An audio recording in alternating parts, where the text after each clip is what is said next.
It was 25 years ago today when Wall Street suffered one of its biggest market crashes in history. On October 19, 1987, the Dow Jones Industrial Average (INDU) tumbled 508 points, losing more than 22% of its value and marking the second largest percentage loss in a single day. The worst was when the Dow lost 24% on December 12, 1914, when the New York Stock Exchange reopened after having been closed for most of the previous 3.5 months due to increased selling at the onset of World War I, while the selling was extremely aggressive and painful that Monday. Thank you for trying verbose. This recording will go away once the product has been purchased. It had begun the prior week. On October 16, 1987, the Dow lost 108 points, which back then was considered a bloodbath on Wall Street, as the Dow rarely logged triple-digit swings. When we left the office that Friday, we all went out and got really drunk because the day had been so horrible, said Keith Springer, who was a rookie stockbroker at Merrill Lynch at the time. Springer is now the president of Springer Financial Advisors in Sacramento, California.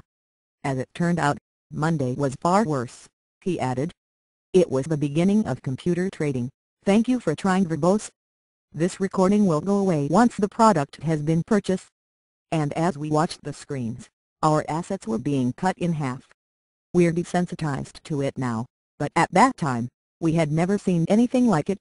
David Kotok, who had founded his firm Cumberland Advisors 14 years earlier, also remembered the day vividly. As the market got slaughtered, Kotok decided to start buying. I remember buying a block of AT&T, and getting calls from my clients asking if I was crazy, said Kotok. I told them that we were at the climax of classic panic selling, and it was a rare opportunity. Thank you for trying verbose. This recording will go away once the product has been purchased.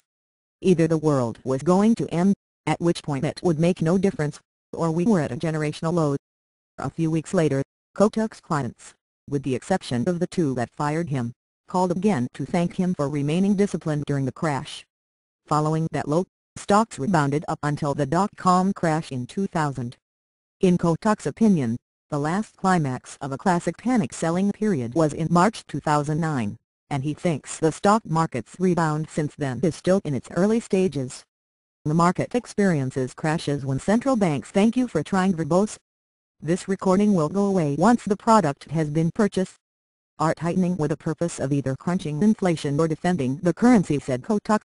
Today, the world's central banks are doing neither. They're easing and stimulating to come out of the crisis. Under such circumstances, history suggests that you get upward movements in stocks, and I think that huge moves still lie ahead. In fact, Kotok expects the S&P 500 SPX to cross 2,000 by the end of the decade, as earnings for companies in the benchmark index hit $125 a share, up from about $100 today. While experts say an unforeseen calamity could trigger deep selling. Thank you for trying verbose. This recording will go away once the product has been purchased.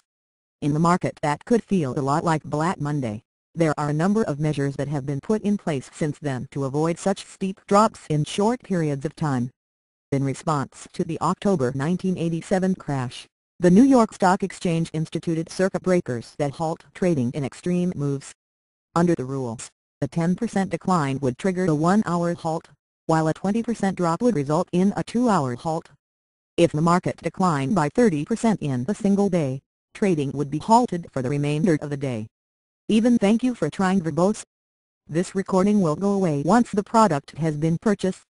With circuit breakers in place, events like the May 2010 flash crash are evidence that stock market crashes can happen, and could be even worse, said Tom Schroeder, managing director at Stefanica Loth.